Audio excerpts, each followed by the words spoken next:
Hello everyone, it's me Priyanti and welcome to my another mini blog. আজকে আমি কোথায় গিয়েছি তোমরা আমার ফার্স্ট ইন্ট্রোটা দেখে বুঝেই গিয়েছো। আমার একটা খুব শান্তির জায়গা, মা মেহেরেশ্বরীর কালীবাড়ি। তো আমরা প্রায়ই চেষ্টা করি কিন্তু পেরে উঠি না ভগবানের স্থানগুলো দর্শন করার। তবে আমার পৃথিবীতে দুইটা শান্তির জায়গা আছে। একটা এখন যেখানে যাচ্ছি দশ মহাবিদ্যা বাড়ি, মা মেহেরেশ্বরীর কালীবাড়ি। আর আরেকটা জায়গা আমার বাবা লোকনাথের জায়গা, বারোদি আর ঈশ্বর পাঠশালা। এই তিনটা জায়গায় আমার কেন জানি না সব সময় গেলেই শান্তি লাগে। আমার ইতোমধ্যে অনেকগুলো ব্লগ দেখে আপনারা বুঝতেই পেরেছেন যে আমি খুবই বাবা লোকনাথের ভক্ত। তো সেখানে আমি বাবা লোকনাথের যেই ঈশ্বর পাঠশালা সেখানে গিয়ে বসে থাকি যখন মন খারাপ করে। আর এটা কোনো রিজন ছিল না, এটা এমনিতেই আমরা মেহেরেশ্বরী কালীবাড়িতে যাচ্ছিলাম, কারণ অনেক দিন ধরেই আমাদের মন ছুটেছে যাবো যাবো, কিন্তু যাওয়া হচ্ছিল না।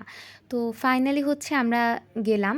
আর এখানে একটা কবিতা পাঠ করছে, সবাই এটা আমার গাও গানটা আমি বলতেছি কম গায়া তাই করছি আগে মনে হয় করে পাশবিয়া আসিয়া দেখো। তারপর তার গান শুনতে শুনতে আমরা চলেই আসলাম মা মেহেরেশ্বরী কালীবাড়িতে। তো আমার ব্লগটা দেখতেই থাকো। আর এর পরের দিনই বাসন্তী পূজা ছিল, আজকে ষষ্ঠী, কালকে সপ্তমী ছিল। তো তারপর আমরা মা মেহেরেশ্বরী কালীবাড়িতে ঢুকে গিয়েছিলাম। আমরা ধূপকাঠি মোমবাতি কিনে এখানে জুতা রেখেছিলাম, তো জুতা রেখে সামনে যাচ্ছিলাম। এই যে মা মেহেরেশ্বরী মন্দিরটা এত সুন্দর, আপনি সেখানে গিয়ে যখন দাঁড়াবেন তখনই আপনার মনটা কেমন যেন অন্যরকম হয়ে যাবে, অন্যরকম একটা শান্তি কাজ করবে আপনার মধ্যে। তো এই যে মা মেহেরেশ্বরীর গাছটা, এই মন্দিরের বিশাল একটা কাহিনী আছে। এর আগে আমার একটা ব্লগ আছে, সেটার মধ্যে আমি দিয়েছিলাম এই কাহিনীটা, আমি সব কিছু বলেছিলাম। আর এটা আমি জাস্ট মিনি ব্লগ, আমি জাস্ট ডেইলি ব্লগের মতো এটা দিচ্ছি।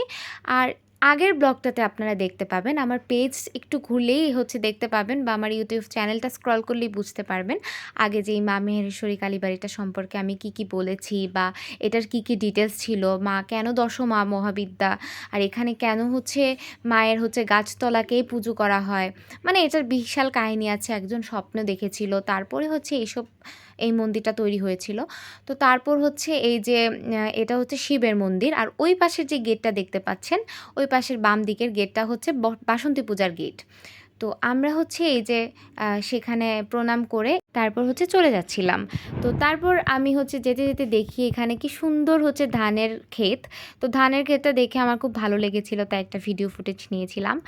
আর এখানে আমি এই যে মায়ের কালীবাড়ির ফোঁটা দিয়েছিলাম কপালে, তো সেটা একটা ক্লিপ নিচ্ছি। আজকের মতো এখানেই টাটা। আমার নেক্সট ব্লগ দেখতে আমার ইউটিউব এবং পেজে চোখ রাখুন।